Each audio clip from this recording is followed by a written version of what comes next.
Hi, everyone. Last night, that storm, that was pretty outrageous, but glad we made it. Thank you all very much for being here. Popular today in the back. Hi, everyone. Hi, everyone at home.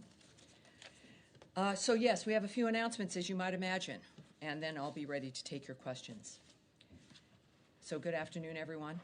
Secretary Rubio is in Kuala Lumpur for the ASEAN-related foreign ministers' meetings and bilateral engagements, reaffirming the United States' commitment, our enduring commitment, if I may add, to a free, open, and secure Indo-Pacific. Earlier today, he participated in the ASEAN-U.S. Post-Ministerial Conference and held meetings with Malaysian Prime Minister Anwar and counterparts from Malaysia, Russia, Japan, and the Philippines. As the Secretary has stated, the Indo-Pacific accounts for 2/3 of global growth and remains a central focus of U.S. foreign policy. The Secretary also signed a nuclear cooperation memorandum of understanding with Malaysia, advancing civil nuclear energy collaboration under the highest standards of safety, security, and non-proliferation.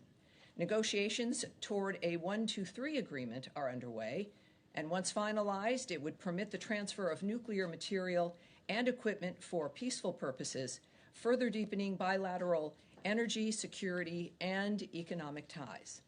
Tomorrow also marks the 4th anniversary of the Cuban regime's July 11th crackdown. Deputy Secretary Landau met with Cuban democracy and human rights advocates, reaffirming the United States' steadfast support for freedom and democracy in Cuba. Secretary Rubio's video message to the group made clear the Trump administration promotes accountability for the Cuban regime's human rights violations and continues to stand with the Cuban people in their pursuit of freedom and prosperity. Additionally, the United States is imposing sanctions on UN Human Rights Council Special Rapporteur Francesca Albanese for her abuse of her role, and in recent weeks, she also targeted U.S. companies in an unacceptable campaign of political and economic warfare. The United States will take whatever actions we deem necessary and appropriate to protect our sovereignty, Israel, and any other U.S. ally from illegitimate actions by the ICC. In parallel, the Department is announcing a new awareness campaign warning Americans, especially Iranian Americans, about the continuing severe risks of travel to Iran. The Iranian regime does not recognize dual nationality and routinely denies consular services to detained U.S. citizens. And while the bombing has stopped, that does not mean that it is safe to travel to Iran. It is not. We are also launching a new website dedicated to warning Americans against travel to Iran. And there you have it. You can get that website starting at state.gov/do not travel to Iran. That's do hyphen, not hyphen, travel hyphen to hyphen Iran. But I think if you go to state.gov, you do a search, you will find that quite easily. The message is clear, as you can tell, in multiple languages. Our travel advisories are there as well. They remain in place. And we cannot stress enough, as we continue to do, as I have multiple times from this podium, do not travel to Iran, especially those of you who are the dual citizens, who have Iranian heritage. It is not safe for anyone to travel to Iran. And again, this supplements also the existing travel advisories. It does not supplant them at travel.state.gov. Our message is clear. I think so. And finally, as many of you would know, the Department is also undertaking a historic reorganization, as announced by Secretary Rubio on April 22nd, to better align workforce activities and programs with the America First foreign policy priorities. The Supreme Court's recent near-unanimous decision allows the reorganization to commence and will ensure that the Department moves at the speed of relevancy and restores the Department to its roots of results-driven democracy. The plan, which has been approved by the Secretary and developed with extensive feedback from Congress and the workforce itself, is moving into implementation. I do also want to make a note here, as my experience at the State Department now moves into its 6th month. The remarkable experience, the life-changing experience I've had getting to know the people who work in this building.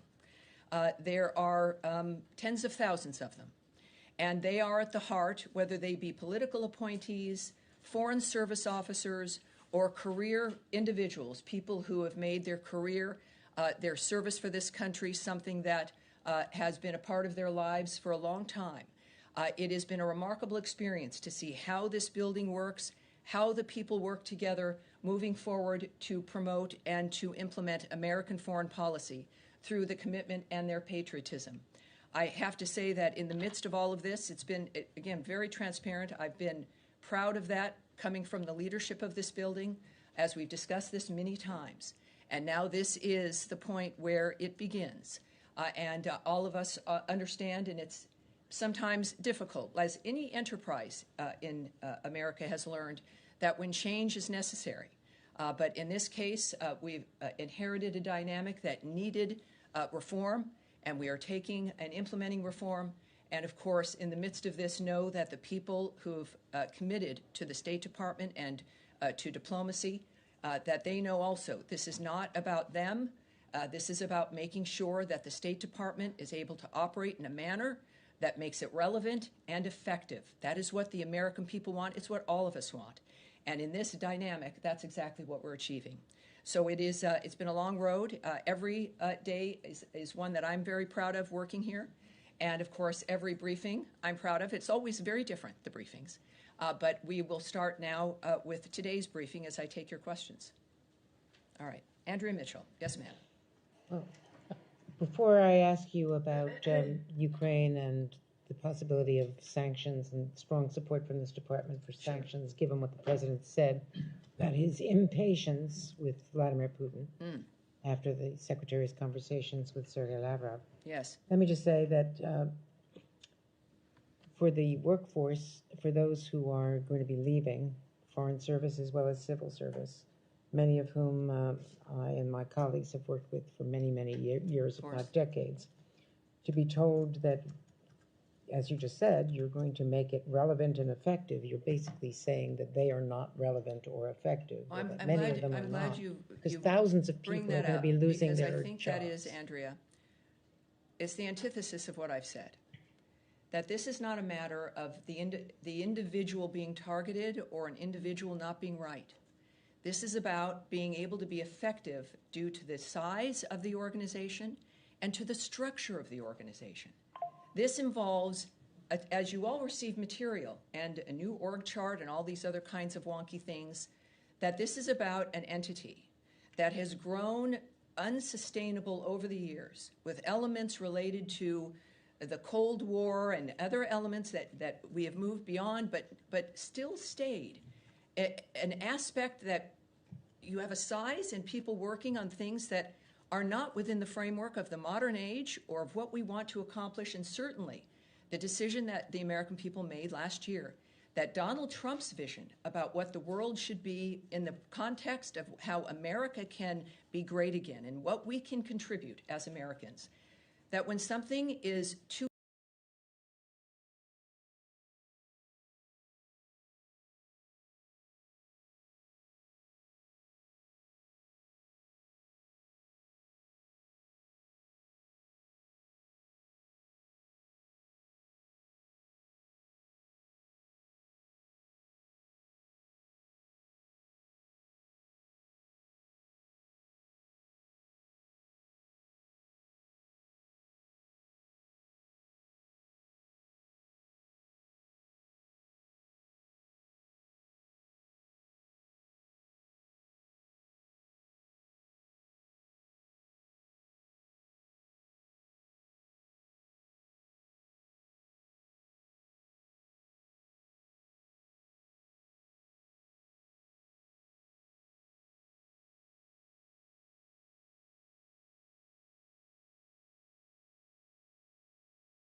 as an example, conversations the president would have with Zelensky, the president of Ukraine as an example. These are things that are important to realize. They're not static events that stand on their own. They are part of a fluid dynamic of conversations and negotiations. We are, as the president has said and the secretary has said and engaged in, we'll speak with everyone because every step makes a difference in the decision that you have to make in the end. And that's where we're at. The final thing is an Israeli airstrike hit Palestinians near a medical center in Gaza today. It killed 10 children and 6 adults. I'm wondering if there's been any outreach from the U.S. government to the Israeli authorities to take any steps to ensure civilians aren't killed in this? Well, I can't speak to that particular event. I would direct you to the country of Israel for answers in that regard. But we have said repeatedly that we decry the death of innocents. It's why we do what we do in so many countries around the world. It's part of what informs our action. And at the same time, we know that it's a war, and we stand by Israel, to say the least. And we also know that Israel, when it is due, investigates, and we will wait to see what their action will be, and we'll keep you up to date, obviously. Yes, Jen. Can I follow up on that, Tammy? Sure. There used to be mechanisms in this building to look into incidents of civilian harm using U.S. weapons. Do those mechanisms still exist, and have you come to any conclusions with regard to Gaza? Well, I can tell you again that the choices that we're going to make diplomatically in reaction to another country's actions or the nature of what's happening around the world, I won't discuss at this podium, or what our process is. But I can tell you that what I've experienced, and I think what all of you have seen over the years, is that we have mechanisms like that because we care about those issues. We have a constant communication with our allies around the world, and that is also something that we see benefiting the agenda of the president and the work of the Secretary of State. So clearly, we care about these issues. We're acting on them actively every day. And that will be one, obviously. I can update you on that, I'm sure, as we move forward. And then quickly on GHF, my colleagues and I reported that there were a number of internal concerns about funding GHF that were raised prior to the approval. Can you say whether the Secretary was aware of those concerns and why that approval was granted despite these? Well, yeah, I know we've had that conversation before. First of all, I can give you an update. There's now 69 million meals that have been distributed to date at 4 distribution centers, all while preventing Hamas looting, which is, of course, an incredible feat. It should be commended and supported. I think most of us do. We also call on other aid agencies and the UN to participate in this system. It has been implemented and it works. And, of course, this is part of the creative solutions that the president has asked for regarding that region. When it comes to the activity that is happening or allegations that are made or the framework of what we're trying to achieve, I think that we're looking at a dynamic where it is a war zone. It's the same issues that we've been discussing about the task of getting humanitarian aid to people who need it. The world has clamored for this, and it's happening. And I think at this point, when we look at the nature of the number of meals that have been delivered and the efforts that have to be taken to save those lives, it is to be commended. It's not, certainly nothing will be perfect. I've said this before, that it can't be perfect because it is an unnatural, obscene environment. And for people looking for perfection in a war zone like that, being terrorized by terrorists, to demand perfection or a new normal of this environment is unacceptable. Nothing will be enough. And so that's why we've got to have a solution and an end, a durable ceasefire and a durable peace, because otherwise the suffering and the carnage continues, and that's what we're working to end. All right. Yes, Alex. Thank you, Dr. Rashid.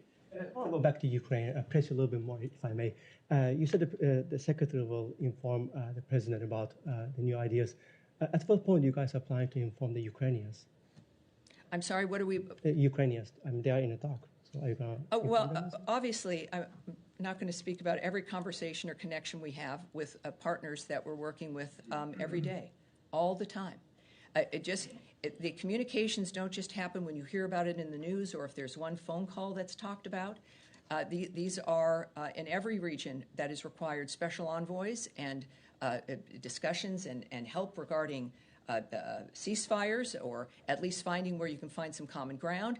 is a 24/7 operation with innumerable people working on it. So when it comes to the Ukrainians, our friends, President Zelensky had a fabulous phone call with President Trump. That was discussed somewhat publicly. Certainly when it comes to the issue of armaments and defensive weapons, essentially, that was discussed publicly, and of course we have news in that regard. So you might not hear it in the news. It doesn't mean that we're not talking quite often, if not all the time, with our Ukrainian friends. Thank you. And going back to Andrea's point earlier, we all heard just 2 days ago from the president that he expressed his frustration of Putin, Yes. saying that he was lying to him. And then we also have seen past few days, Russians have been engaging in record-breaking attacks, Kiev or other cities. Why do you think Lavrov deserves a secretary-level meeting, given all this background? Well, again, a lot of people didn't think Putin should be talked with at all during the last administration. He wasn't talked to for 3 years. That's not a way that you can come to some kind of understanding or agreement or an effort to stop any carnage and the suffering. You've got to talk to everyone at any point when it comes to those who are involved in the situation, to say nothing of the leverage that we have with the ideas and the power of President Trump and clearly the effectiveness of Secretary Rubio in the midst of this. At the same time, the escalating Russian attacks, the president's been clear, they're abhorrent. I can say to you here that we strongly condemn Russia's escalating attacks on Ukraine and extend our deepest condolences to the victims and families of those killed. Every week, we see reports of Russia setting new records for the scale of its aerial attacks. Every nation wants to have records, but not that kind. As Secretary Rubio said today, we've seen an acceleration of attacks. President Trump's #1 interest is to stop people from dying and the destruction that's going every single day. He is going to do everything he can within his power to end this war and any other war he has a chance to end. We're going to continue to work at it. We understand that these things take time and patience, but obviously we are also frustrated that more progress has not been made. And I, again, would remind you that that's an opinion regarding the state of situation now in the midst of ongoing conversations that are conveyed publicly. And while I won't speak or characterize the Secretary's conversations with Lavrov or any other person, it's clear that this is part of that movement toward making decisions about what is necessary to stop this madness. All right. Yes, Tom. Is there any update on Steve Witkoff's travel? He'd said in the cabinet meeting earlier this week, I think by the end of the week, he expects to go to Doha. So can you confirm whether or not that's happening? And just on what the president was saying last week, which was with quite a lot of certainty expecting a deal this week, what we should sort of read into the raising of expectations. Do you think that it's that close that now there will be a breakthrough by next week, for example? Well, on your question about Special Envoy Witkoff, the answer is no. I know, it's a very short word with 2 letters. He's not I think it's the same in no. 7 languages.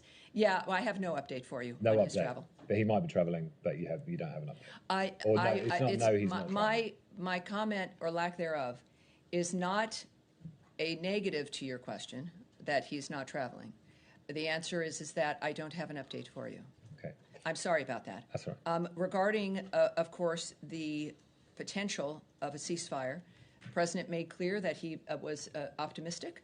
And he's considering his lifelong experience, but certainly the experience over the last 5 months, and even certainly through his first term, with the Abraham Accords, et cetera, and the nature of what's been going on in the Middle East, all of us understand that this is a difficult process. So when you are getting close, when you know the nature of the monsters in this case that you're dealing with, you have a general sense, and especially with how the Middle East has changed dramatically because of the action of the United States a few weekends ago, that the playing field is different. So his optimism is based on the multitude of things that he knows that I don't. I think that we should maintain the awareness of his opinion and the optimism that he has. he doesn't say it very often, so when he does, we need to take it seriously. But we do know that, of course, once again, this is an active zone, and we've got the best people working on it, and that's what we pledge to the United States. Can I just come back with one other issue, which is about the town of Taipei in the West Bank, in which there are around 300 U.S. citizens, a Christian town. The priests there have said that it's come under sustained settler attack. There was an arson attack on one of the holy sites at the beginning of this week, and they feared that the church there could have caught fire. It was extinguished. Is there, and I had contacted the Jerusalem embassy, but has there been any outreach from the U.S. embassy to the town? Is there any support for the U.S. citizens there? Well, I can't comment on the actions we've taken, even if they're phone calls. What I do want to note, of course, is the decrying we have made of civilians, innocent people being hurt in this process. We also, so obviously we're concerned when we hear about anyone being targeted, let alone Christians in this case, that the president has made it clear his feelings on that issue writ large. And it's difficult. All of this, it's war. It's war manifesting in very different contexts within that region, but also other places around the world. President Trump has long established, and I know Secretary Rubio concurs, that protecting Christians is a priority, as seen through his executive order against anti-Christian bias. We do condemn, so there's no confusion, criminal violence by any party in the West Bank and support actions to ensure all civilians, including Christian civilians, remain safe. In the meantime, though, also we would refer you to the government of Israel regarding security incidents and the IDF posture in the West Bank in this regard. All right. Yes. Tammy, I'm just circling back to GHF. We do know that in this latest round of ceasefire negotiations, Hamas has been insisting that GHF end its operations. Of course they are. Do you see any scenario, of course, given that you're talking about how successful it is? Hamas has been enriched by previous aid efforts by looting. They steal this material. They steal the trucks. They not only enrich themselves. You notice it's the highlight of the last generations that aid gets in there and is taken by the people, causing the destruction and the pain. They make money. They use those resources to build more weapons. They buy more weapons. They're certainly not stealing it to get it to the Gazan people faster. That's not why they're taking it. They're taking it for themselves, so they have obviously a few square meals every day. But there's money, and there's many. It is an industrial complex, an aid industrial complex. But in that dynamic, through a war zone, we've known that the enemy is the only one benefiting from that, and that's why this change. And of course, well, Hamas doesn't like it. Good. That's perhaps an indication that it has ruined that pipeline of money and support. You have people with the best of intentions of getting aid in, but when you see it's going to the people you're trying to stop, we have a duty to change the strategy, and that is what has occurred. So there is, of course, this obviously is working. It is important, as I noted before, for other aid organizations and other efforts. We now have a platform, if you will, at least a template of how to do this without enriching and facilitating the carnage itself. So given your answer there, is it safe to say that the U.S. and Israel see it as imperative that GHF be allowed to continue operating in Gaza under the terms of any ceasefire agreement? Well, I think that it's when you have the success, and I would say any entity that was able to break through that wall, that is able to get 69 million meals to the people in need, without the enemy looting it and taking it and benefiting, is a framework that must be supported. It doesn't mean that someone else also can't join in on the nature of this supplying. That's, I think, what the difference is. We've finally seen a new idea that works. So separate from the entity that's doing it, right now there's one, because everyone else said don't, or we don't support you, or you can't do it, or yes, we want aid to go in, but not by those guys. It is now undeniable. This is the format that works. And others, now it's an open dynamic of what it is that's making it work. Others should implement it. Others should come in. There is no excuse to stand on the sidelines either because of envy or because of a political consideration, because all of this transcends those things. It's about feeding people, feeding those children. And this is a dynamic, obviously, that works, and we hope will continue to work. Saeed. Thank you, Tammy. Two quick things. Yes, sir. On Albanese, Yes. On the timing of imposing these sanctions, does it have anything to do with her tweet the day before that basically, slamming Greece, France, and Italy for allowing Netanyahu's plane over their airspace when they are signatories to the Rome Protocol? I mean, she's talking about technical things. Did that have anything to do with it? No, this has been, and it's And a then good I have question another because it highlights that this is not an action based on one action or one thing. This has been a long-term issue. And what I will say to you is today, and just more details, the United States is imposing sanctions on UN Human Rights Council Special Rapporteur Francesca Albanese for her abuse of that role to directly engage in ICC actions against Israeli officials. In recent weeks, she has also targeted U.S. companies in an unacceptable campaign of political and economic warfare. As the President's Executive Order, EO 14203, makes clear, the ICC's actions set a dangerous precedent for lawfare that endangers our national security and foreign policy and infringes on the sovereignty of the United States. The President declared a national emergency under the EO that emphasizes, quote, the United States will impose tangible and significant consequences on those responsible for the ICC's transgressions, which would include blocking of property and visa restrictions. The United States will take whatever actions we deem necessary and appropriate to protect our sovereignty, to protect Israel, and any other U.S. ally from illegitimate actions by the ICC. That's why that occurred. Okay, and one Yes, sir. quick follow-up on Tom's Yes. West Bank thing. Now, we have seen really, a spike in settler violence in the West Bank. And, whether it's in places like Masafer Yatta, where they basically, there was a big film about it and so on that won the Oscar and so on. But also in other places, in the Jordan Valley and so on. And my question, who is in the State Department following up on these incidents? I mean, how do people, including Palestinian Americans that live in my village, for instance, some of my relatives and so on, who do they go to when they say we have been subject of attack by settlers and so on? Well, obviously, first of all, Israel, of course, it's the government of Israel who they go to. Israel is an ally. But when you say who in this building works on this, I'm going to answer that. Yeah, okay. This is, and I've said this before, a lot of people don't know how the State Department works. It's not a bunch of people in suites, typing things down. Some people are. I do that sometimes, but I don't have a suite.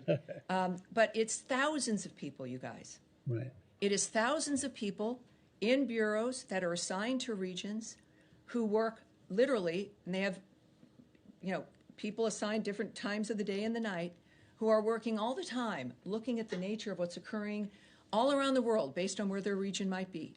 And, of course, this region, involving, of course, the Middle East, is very busy. I see them almost every day. And during the briefing days, we sit down and I get briefed by these people, these experts, who watch everything that's happening, who are talking to everyone, who know what's occurring, who know where the policy is moving, who know what the secretary is thinking, or at least what his trajectory might be. I then blend into that with what I know from leadership as I work in this building. So when we say, who cares? The American people care. The State Department cares as a collection of the American people who have committed to this work specifically, which is not easy and does not make anyone rich, because they care about the country and they care about what happens around the world in the relationship of making sure America stays safer, more secure, and more prosperous. That's who cares, and that's who's working on it. Thank you. Yes, sir, right there behind. Yes, sir. Thank you so much, Sammy. Just a follow-up on Saeed's question as well. Is the Office of the U.S. Security Coordinator in Jerusalem still working under General Michael Flynn, I believe? And because recently there were a few reports indicating that there was a visit to Noor Shams refugee camps. Let's stop right there. Let's stop right there. This is moving into gossip and a report or reports of something. We can save everyone's time because we're moving out of my time. I will not comment on things that you've seen in a paper somewhere or reports of wanting gossip or my speculation. That won't happen. I will have it taken back, your question, in the event there's something we can get to you. But we're going to move on from that. Yes, sir, go ahead. Just a quick follow-up. No, we are going on. That was your chance, sir. No, sir, right there. Thank you, Yes, Tammy. On the optimism expressed by the administration on the potential ceasefire in Gaza, and Yes. particularly the distribution of humanitarian aid, Yes. are there plans in place to stop the firing on Palestinians trying to get that aid? Well, if we've been demanding for a long time, there's one group there, it's just horrible, that will not stop shooting people or lay down their weapons. Hamas. They could lay down their weapons. There are fewer of them, we will have to admit, since the beginning of this war. And they also won't release the hostages. So part of the ceasefire plan, of course, you have a ceasefire when people stop shooting. So if we're looking at the nature of if there's a plan in that framework, and also, of course, what Secretary Rubio has noted, that there is no place in the future for Hamas. Hamas should not exist. It cannot exist. So in that context, yes, the firing on anyone who is attempting, who's an innocent civilian, who's attempting to get something or just living their lives, the Gazan people have been the first victims of this horror, as they have been controlled for generations by Hamas, by terrorists, by those who don't care about them. So the peace that President Trump wants and Secretary Rubio is working for aims, to say the least, of ending that across the board, no matter who might be doing it, but certainly those who are controlling that framework now and the ones with the weapons, and that would be Hamas. Yes, at the end of the row here. Anthony Mershak from MTV Lebanon. Right, so welcome we're aboard. asking about Thank you, sir. Beirut. Could you please clarify the Special Envoy Tom Barak recent comment stating that Hezbollah has a political wing? Had the U.S. position changed regarding the distinction between Hezbollah's political and military branches?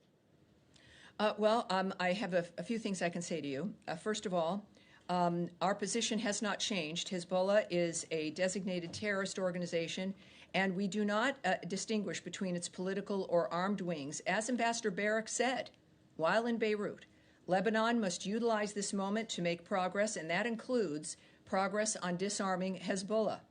And at the same time, Ambassador Barak, he is the ambassador to Turkey, as well as, of course, our special envoy for Syria.